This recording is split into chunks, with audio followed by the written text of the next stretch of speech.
अस्सलामुअलैकुम। Honda CB150F, इसकी specifications, इसकी रिव्यूज़ और इसकी टेक्निकलिटीज़ के ऊपर बहुत सारी वीडियोस आपको यूट्यूब पर मिल जाएंगी, पड़ी हुई हैं। मैं उन चीज़ों को यहाँ पे डिस्कस नहीं करूँगा। जैसे मैंने अपनी पहली वीडियो में कहा था कि मैं इसका एक एक्सपीरियंस जो है वो आप लोगों के साथ बहुत जल्द शेयर करूँगा कि ये बाइक मैंने क्यों ली, ऐसी कौन सी आई कैचिंग फ़ीचर्स हैं जो कि इस बाइक को 150 सीसी दूसरी बाइक से सुपीरियर करते हैं, बेहतर बनाते हैं। या जिसने भी ये बाइक परचेज़ करनी है या वो 150 सीसी बाइक जो है वो उस पर शिफ्ट होना चाहता है 125 से, 100 से या 70 से, वो ये प्लानिंग कर रहा है कि मैं 150 सीसी कैटेगरी की कोई बाइक जो है वो मार्केट में जो हमारे पास अवेलेबल है, सुजुकी की है, जैसा अब चाइनीज़ में भी जो है वो 3-4 बाइक्स वो भी आ चुकी हैं, उनकी भी काफ़ी जो है वो मार्केट में खलबली मची हुई है। तो इस बाइक में ऐसी कौन सी चीज़ है कि जो इसको उन बाइक से बेहतर बनाती है? तो मैं इसका टॉर्क और इसकी डिस्प्लेसमेंट, इसकी ग्राउंड क्लियरेंस या इसकी इस तरह की जो टेक्निकलिटीज़ हैं वो मैं यहाँ पर डिस्कस नहीं करूँगा, क्योंकि वो ऑलरेडी बहुत हमारे जो एक्सपीरियंस्ड लोग हैं या जिनके इसी मौजू के इसी टॉपिक के ऊपर चैनल्स हैं वो ये बना चुके हैं। तो और बाकी आपको इसकी जो होंडा की एटलस होंडा की वेबसाइट है उससे भी वो चीज़ें आपको मिल जाएंगी। मैं यहाँ पर आप लोगों के साथ अपना पर्सनल एक्सपीरियंस शेयर करने वाला हूँ कि ये बाइक मैंने क्यों ख़रीदी है, इस बाइक में ऐसी कौन सी चीज़ है।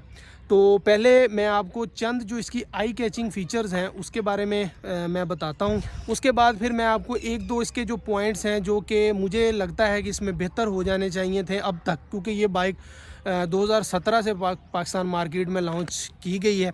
उसके बाद से इसमें कोई खातर खा कोई किसी किस्म का इसके इंजन में, इसके स्ट्रक्चर में, इसके फ़ीचर्स में कोई फ़र्क नहीं डाला गया, सिवाय ये कि इसके हर साल जो है वो ये स्टिकर्स टिपिकली जिस तरह आम हमारी कंपनीज़ करती हैं वो कर देते हैं चेंज, और ये उसको नए एक प्रोटोकॉल के साथ और नई एक स्लोगन के साथ जो है वो मार्केट में लॉन्च कर दिया जाता है।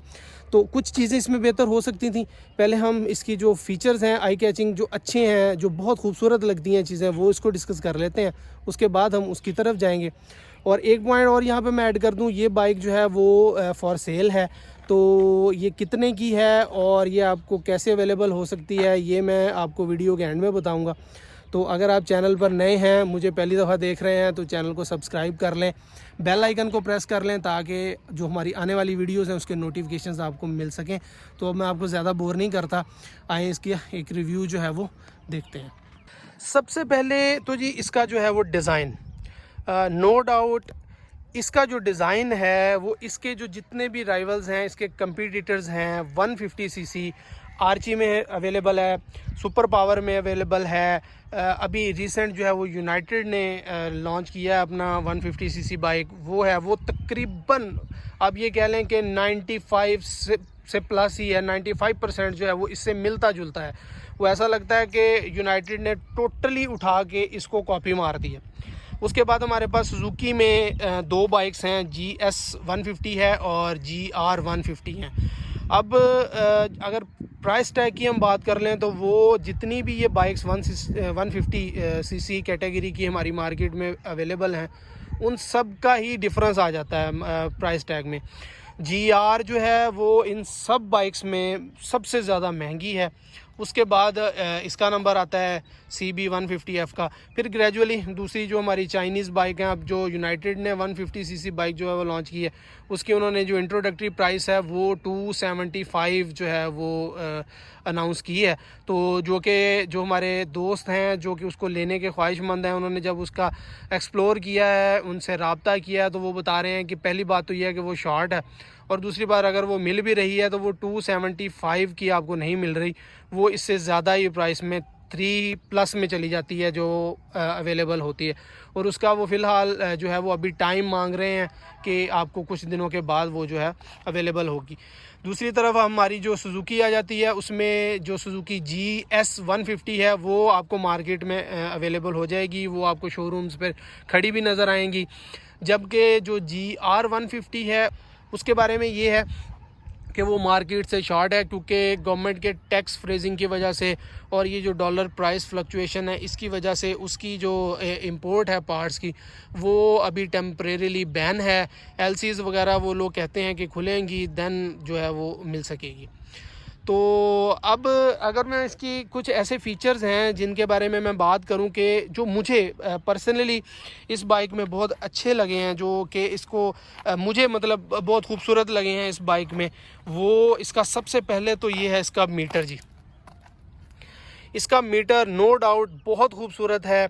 इसके मीटर में ऐसे ऑप्शन हैं जो कि 150 सीसी बाइक्स जो हैं दूसरी हमारी मार्केट में उनमें अवेलेबल नहीं है। सबसे पहले तो जी इसकी ये जो लाइट्स हैं, कि अभी तो खैर दिन है, मैं इसकी एक तस्वीर यहाँ पर डाल दूँगा जो कि मैंने रात में बनाई है इसका मीटर वगैरह की। वो लाइट्स इसकी बहुत खूबसूरत लगती हैं। इसकी जो गियर इंडिकेशन है वो आपको इस तरह यहाँ पर पॉइंट्स की शक्ल में मिल जाती है, ठीक है, जो कि बहुत खूबसूरत लगता है। जब ये गियर शिफ्ट होते हैं तो बहुत खूबसूरत लगता है। उसके अलावा इसकी जो नीडल्स हैं, जिस तरह हमारी गाड़ियों में होती हैं नीडल्स, वो ग्लोइंग नीडल्स हैं जो कि किसी और जो बाइक है इसमें नहीं मिलती। साथ ही इसके ये भी बता दूं कि इसका मीटर जो है वो इसी वजह से एक्सपेंसिव भी बहुत है। जेन्युइन मीटर जो मैंने इसका पता किया था वो 20,000 के राउंड अबाउट इसका जेन्युइन मीटर है होंडा की तरफ से। बाकी चाइना पार्ट्स में भी इसका मीटर मिल जाता है, वो क्वालिटी में थोड़ा सा लो है, लेकिन उसकी वो मज़ा नहीं आता जो कि इसके स्टॉक मीटर का होता है। वो तकरीबन राउंड अबाउट 12-12,500 रुपये का है जो चाइनीज़ इसका मीटर आता है। उसके बाद जी हमारे पास इसका आ जाता है दूसरी जो मेन चीज़ है इसकी ये पार्ट जो है, इसका साइलेंसर जो है ना वो बहुत खूबसूरत लगता है जब आप इसको बैक से देखते हैं। ये देखें, मैं कुछ आपको दिखाने की कोशिश करता हूँ इस तरह। लेकिन इसमें एक थोड़ा सा जो है वो डिसएडवांटेज भी है कि इसका जो साइलेंसर है वो थोड़ा सा बाहर की तरफ है। तो इसका ना हमेशा स्क्रैच होने का, लगने का, जब आप अपने घर से बाहर निकाल रहे हो इस बाइक को, गेट वगैरह में लगने का, या किसी जगह पर पार्क करते हैं तो वहाँ पर भी जो है ना इसकी थोड़ा सा स्क्रैचेस लगने का, या इसको हमेशा इसकी आप देखेंगे मोस्टली बाइक्स की ये जो साइलेंसर टेल होती है ये आपको टेढ़ी नज़र आएगी। इसकी भी यहाँ पर थोड़ी सी ये देखें निशान पड़े हुए हैं, तो ये इसका थोड़ा सा एक मसला है। उसके बाद जो इसमें एक और चीज़ जो मुझे बहुत अच्छी लगती है वो है जी इसके DRLs। ये देखें, ये नो डाउट बहुत खूबसूरत लगते हैं ख़ास तौर पर रात के टाइम में, क्योंकि ये DRLs हैं, डे रनिंग लाइट्स हैं, तो दिन में भी ये बहुत खूबसूरत लगते हैं। और ये आपको इसी बाइक में मिलेंगे और किसी बाइक में ये आपको DRLs जो है वो नहीं मिलेंगे।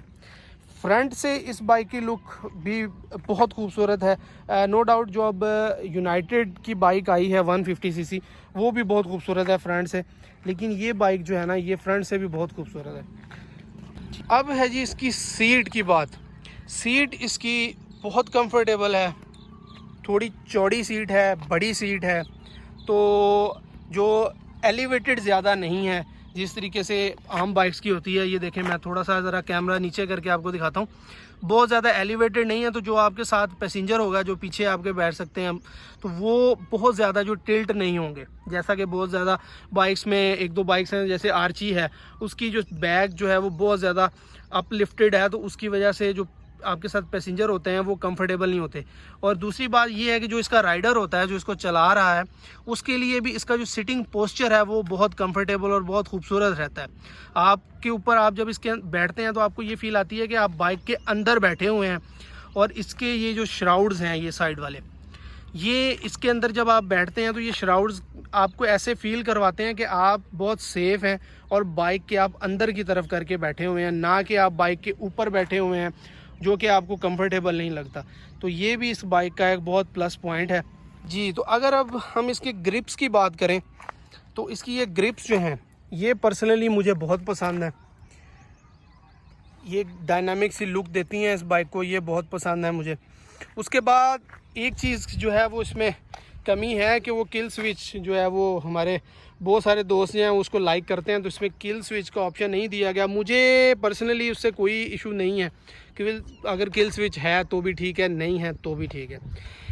एक चीज़ जो मुझे बहुत अच्छी लगी होंडा में वो है इसका ये डिपर ऑप्शन। ये इसमें मौजूद है। ये जो है वो एक फ़ीचर है जो कि हमारी YBR में मिसिंग है, वहाँ हो सकता था।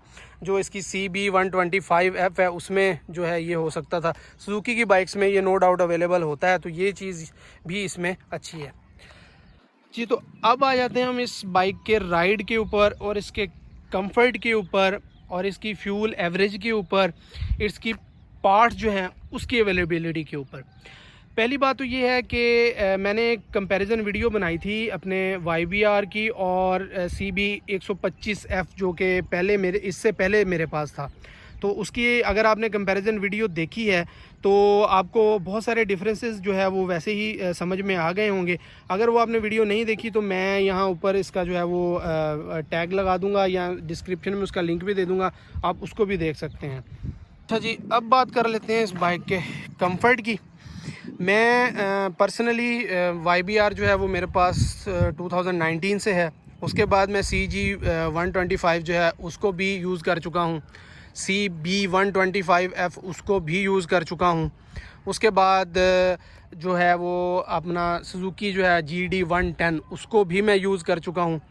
और GR150 उसकी मैंने जस्ट एक जो है वो टेस्ट राइड वो ली है। वो मैं कुछ अरसे के लिए उसको ओन नहीं कर सका, रख नहीं सका, लेकिन मैंने उसकी टेस्ट राइड जो है वो ज़रूर ली हुई है। तो अब अगर हम इसका कंपैरिजन करते हैं YBR के साथ, तो इसकी राइड में और इसकी जो एक्सेलरेशन है उसमें कोई बहुत ज़्यादा सिग्निफिकेंट डिफरेंस नहीं है, फ़र्क नहीं है। YBR में भी आपको सेम लेवल का कंफर्ट जो है वो मिल जाता है और इसमें भी आपको उससे मिलता जुलता जो है वो कंफर्ट मिल जाता है। सिटिंग पोस्चर जो है वो इन दोनों का आलमोस्ट आइडेंटिकल है, सेम है। तो ये थी कुछ बातें जो मैं समझता हूँ कि हर बंदा कंसीडर करता है एक बाइक को लेने के लिए। मैंने जो अपना एक्सपीरियंस निकाला है, जो मैंने इस बाइक को ओन करने के बाद, इस बाइक को यूज़ करने के बाद अपना जो पर्सनल एक्सपीरियंस निकाला है, वो मैंने सोचा था कि आप लोगों के साथ शेयर करना बनता है। तो अगर बाइक की रिकमेंडेशन की तरफ मैं जाऊं कि ये बाइक मैं रिकमेंड करता हूं या नहीं करता, तो मैं रिकमेंड बिल्कुल करता हूं। अगर आपके पास बजट है, अगर आपको कोई इशू इस तरीके का कोई फ़ाइनेंशियल इशू नहीं है, देन आप ये बाइक ज़रूर लें। इसका कंफर्ट लेवल और इसकी राइड और इसका जो एक फ़ील है वो बहुत बेहतर है, बहुत खूबसूरत है। आपको बहुत अच्छा लगेगा, यू विल फील यंग कि मैं किसी चीज़ के ऊपर बैठा हूँ, मुझे बहुत अच्छा जो है वो इसको ड्राइव करने में, चलाने में फ़ील होता है। YBR जो है वो भी बहुत अच्छा ऑप्शन है। GR150 वो भी बहुत अच्छा ऑप्शन है। बट अगेन वही, हमारे पास जो है वो प्राइसेस इतनी ज़्यादा हो चुकी हैं इन बाइक्स की कि हर बंदा जो है वो एक दफ़ा अपना जेब ज़रूर देखता है, अपनी बारे ज़रूर अपनी फ़ाइनेंशियल कंडीशन को ज़रूर जो है वो कंसीडर करता है। फ्यूल एवरेज में अगर हम जाएं तो ये चीज़ जो है वो वेरी करती है। अब फ्यूल एवरेज में ये आ जाता है कि आप इसको किस तरीके से चलाते हैं। बहुत ज़्यादा अगर आप इसको हाई RPM के ऊपर बहुत ज़्यादा इसका ज़ोर लगवाएंगे, बहुत ज़्यादा इसको आप रेव करेंगे, तो इसकी फ्यूल एवरेज बहुत कम आपको मिलेगी। सेम एज़ इट इज़ आपको YBR में भी है। YBR को भी अगर आप बेतुका बहुत ज़्यादा जो है वो खींचेंगे तो वो भी आपको जो है वो एवरेज बहुत कम देगा। GR150 भी आपको ऐसे ही करेगा। बाइक को अगर आप स्मूथ चलाएंगे, अगर आप इसको 50-60 तक की स्पीड में यूज़ करते हैं, जो कि मेरे नज़दीक बहुत अच्छी स्पीड है, क्योंकि मैं नहीं कहता कि आप इनको बाइक्स को जो है वो बहुत ज़्यादा भगाएं, क्योंकि ये टू व्हीलर्स होते हैं। खुदा न खास्ता ये अनबैलेंस होता है, कोई नीचे कोई पत्थर आ जाता है या कोई भी चीज़ आपसे थोड़ा सा भी अनबैलेंस होता है तो आप इसके ऊपर या आप दाएँ हैं या बाएँ हैं, गिरना लाजमी है इसके ऊपर। तो आई विल नॉट रिकमेंड कि आप इन बाइक्स को जो है भगाएं बहुत ज़्यादा। बस 50-60 इतनी, अगर इवन के अब मेरे पास 2019 से YBR है, तो आप यकीन नहीं करेंगे कि मैं उस बाइक को आज तक कभी 100 के ऊपर नहीं लेके गया। वो बाइक मेरी तकरीबन 21,000 किलोमीटर चल चुकी है, मैं कभी भी उस बाइक को 100 के ऊपर नहीं लेके गया। तो इसको भी ऐसे ही है। अब मेरे से बहुत सारे दोस्त पूछते हैं, सवाल करते हैं जब से मैंने ये ली है कि यार ये कितनी तक, इसका मीटर कितने तक जाता है, आपने कभी चेक किया? तो यार मैंने नहीं चेक किया और ना ही मुझे कभी ज़रूरत पड़ी है इस बाइक को, क्योंकि मैंने ज़्यादा सिटी में रहना है। अगर मैंने कभी बाहर निकलना भी है लॉन्ग के ऊपर, तो मेरी स्पीड भैया मैक्सिमम जो है वो 60-70 होती है, जितना कि मैं इस बाइक को जो है वो कंट्रोल कर सकता हूँ।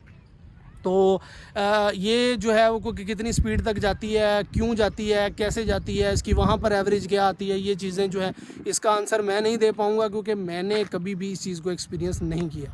ये एक चीज़ जो है वो मैं यहाँ पे डिस्कस करना भूल गया स्टार्ट में जब मैं इसके बारे में आपको फीचर्स के बारे में बता रहा था। इसकी मैंने करवाई है लेमिनेशन, फुल लेमिनेशन जो है इसकी टैंक के ऊपर, इसके जो ये साइड जो श्राउड्स होते हैं इसके ऊपर, और इसके जो ये साइड टापे जिसे हम बोलते हैं उसके ऊपर, इसकी ये बैक रेस्ट जो है इसके ऊपर, और इसका जो फ्रंट फेंडर है इसके ऊपर। अब बहुत सारे जो हमारे दोस्त हैं और इवन कि मेरे जो मेट्स हैं, मेरे भी दोस्त हैं, वो भी ये कहते हैं कि यार ये लेमिनेशन जो है ना इसकी पेंट को डिस्टर्ब करती है। तो यहाँ पर मेरा एक्सपीरियंस ये है कि ये ऐसा कुछ भी नहीं है। बिल्कुल वो पेंट को डिस्टर्ब करेगी तब करेगी जब इसको आप खुद से उखाड़ेंगे, ठीक है। पहली बात तो ये है कि आपने सर्दियों के मौसम में, विंटर्स में इसको प्लास्टिक को कहीं से भी पकड़कर खींचना नहीं है। जैसे क्योंकि वो हार्ड होता है, उसके साथ लेकर होता है बहुत ज़्यादा, वो जो एडहेसिव है, जो इसका ग्लू है वो इसके साथ चिपका हुआ होता है, जिसकी वजह से जब आप इसको फोर्सफुली खींचते हैं तो वो फिर जो है वो पेंट को नीचे से उखाड़ देता है। जब भी आपने इसको चेंज करना है, ये डैमेज हो गया है, ख़राब हो गया है, या आप चाहते हैं कि मैं इसको नए सिरे से दोबारा जो है वो लेमिनेशन करवा लूँ, तो उनके पास हीट गन्स मौजूद होती हैं जो ये लगाते हैं। इसको आप उनके पास लेके जाएं, वो इसको हीट गन की मदद से बिल्कुल आराम से, कोई आधा पौना घंटा इसको लगेगा, आपको खपना पड़ेगा, तो ये उसको उतार लेंगे। आप खुद से इसको कोशिश ना करें। मेरे पास जो YBR है उस पर मैंने लिया था तब ही मैंने उसकी लेमिनेशन करवा दी थी और अल्हम्दुलिल्लाह कोई मसला आज तक उसके ऊपर नहीं बना।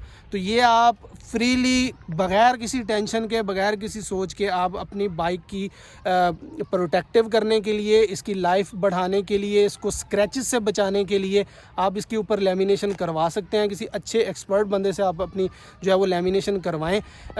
100% रिकमेंडेड है, बट शर्त ये है कि आपने ख़ुद से उसको उतारना नहीं है। जब भी आपका चेंज करने का मूड हो, उसको दोबारा करवाने का मूड हो, तो आपने वो जो लेमिनेशन जो लगाते हैं, जिनका ये काम है, आपने अपनी बाइक उनके पास ले जानी है और उन्हें बताएंगे कि मैंने चेंज करवानी है, तो वो हीट गन की मदद से इसको उतार लेंगे। दूसरी चीज़ इसमें जो लोग बहुत बड़ी गलती करते हैं वो ये है कि जैसे ये बाइक लेते हैं, ख़ास तौर पे जो लोग टूरिंग के लिए ये बाइक को यूज़ करते हैं, वो इसके टायर, जो स्टॉक टायर्स आता है, उनको बहुत जल्दी चेंज करवा देते हैं और यहाँ पर बड़े साइज़ के जो हैं वो टायर लगवा देते हैं, जो कि रिकमेंडेड नहीं है। उससे बहुत सारे मसले जो हैं वो आपको फेस करने पड़ेंगे। जैसे कि अगर आप यहाँ पर अगर बड़ा टायर जो है वो यूज़ करते हैं, वो आपको ग्रिपिंग में मदद तो बिल्कुल देगा, इसमें कोई शक नहीं है, लेकिन वो आपकी जो फ्यूल एवरेज है उसको बहुत बुरी तरह से मुतासर करेगा। और दूसरा, ये जो इसका चेन गरारी होती है, उसकी जो एडजस्टमेंट होती है वो उसको भी डिस्टर्ब करता है, जिसकी वजह से आपकी जो चेन गरारी होती है, ये जो चेन के ऊपर यहाँ पे बैक साइड पे होती है, इसको वो बहुत जल्दी वो घिस जाएगी, जिसकी वजह से आपको वो चेंज करवानी पड़ेगी। और इसकी चेन गरारी जो इसकी जेन्युइन आती है वो अच्छी खासी महंगी है। इसी तरीके से जब आप इस बाइक का ये फ्रंट टायर है, ये भी अगर आप साइज़ से बड़ा टायर जिसमें इंस्टॉल करवाएंगे तो डेफिनेटली इसके हैंडल जो है ना और इसके सिटिंग पोस्चर में फ़र्क आएगा, जिसकी वजह से इसके आपको राइड में और इसको ड्राइव करने में आपको थोड़ी सी परेशानी फील होगी। जैसा कि इस बाइक में जो बैक साइड पे था वो ट्रैकर का टायर जो है वो इंस्टॉल्ड था, तो जब भी कहीं सोलिंग पे या ऑफ रोडिंग उस पे जाती थी तो ये थोड़ा सा जो है ना वो बबलिंग करती थी बाइक, और थोड़ी सी कभी जैसे शेक करती है बाइक, जैसे आप कहें कि हैंडल इसका जो है ना जी वो कह सकते हैं कि आप लूज़ था, इस तरीके की ये जो है ना वो थोड़ा सा डिस्टर्ब कर रही थी। तो जब मैंने चेक करवाई तो उन्होंने कहा जी कि आपने इसमें टायर जो है वो डलवाया हुआ, तो मैंने फिर फिल फॉर इसका टायर जो है, इसका स्टॉक जो आता है साइज़, वो मैंने इसमें जो है वो सर्विस लॉन्ग लाइफ का जो टायर है वो मैंने इसमें डलवाया। तो टायर आपने इसके चेंज नहीं करवाने अगर आप बहुत ज़्यादा ऑफ रोडिंग नहीं करते, लॉन्ग टूर्स पर नहीं जाते, तब भी आप कोशिश करें कि इसके जो स्टॉक टायर्स हैं, साइज़ जो स्टैंडर्ड इसके अंदर आता है, आप उन्हीं टायर्स को यूज़ करें। तो ये थे जी कुछ रिव्यूज़ मेरे अपने के जो मैंने सोचा और ज़रूरी समझा कि आप लोगों के साथ शेयर करूं। अगर कोई चीज़ इसमें रह गई हो या आप समझते हो कि ये चीज़ ऐसे नहीं होती तो आप मुझे गाइड करें, कमेंट्स ज़रूर करें। अब वैसे भी धूप निकल आई है, जब मैं आया था तो मौसम बहुत ज़बरदस्त बना हुआ था, लेकिन अब जो है वो आप देख रहे होंगे कि मेरी आँखें नहीं खुल रही, धूप बहुत ज़्यादा तेज़ हो गई है। तो वीडियो को यहाँ पर एंड करते हैं। चैनल पर नए हैं तो सब्सक्राइब करना मत भूलिएगा और बेल आइकन को ज़रूर प्रेस करें ताकि जो फ्यूचर वीडियोस हैं उनके नोटिफिकेशंस आपको ऑन टाइम मिलते रहें। कोई चीज़ मिस हो गई हो तो मुझे उसके बारे में गाइड ज़रूर कीजिएगा। और एक बात जो मैंने वीडियो के स्टार्ट में कही थी कि ये बाइक फॉर सेल है, जी तो बिल्कुल ऐसा ही है। ये बाइक खानेवाल सिटी पंजाब में खानेवाल शहर में मौजूद है। अगर कोई दोस्त जो है वो इस बाइक को परचेज़ करना चाहते हैं, 110% कोई काम, कोई फॉल्ट, कोई मसला नहीं है, ये अपनी जेन्युइन कंडीशन में मौजूद है। इसकी जो कीमत है वो मैं डिस्क्रिप्शन में भी लिख दूंगा, अपना राब्ता नंबर जो है वो भी मैं डिस्क्रिप्शन में डाल दूंगा। तो ये बाइक आपको अवेलेबल हो जाएगी 2,85,000 रुपये में, 285K में ये बाइक आपको अवेलेबल हो जाएगी। कुछ अगर थोड़ा बहुत निगोशिएबल है वो कर लेता है बंदा ऑन स्पॉट। अगर कोई जो CBF लवर्स हैं वो आते हैं तो वो हम जो है ना वो ऑन टाइम इसमें कर लेंगे इंशाल्लाह। बाकी अगर वीडियो पसंद आई हो तो लाइक कर दीजिएगा, चैनल को सब्सक्राइब करना मत भूलिएगा। मिलते हैं अगली किसी ऐसी वीडियो में। अल्लाह हाफिज़।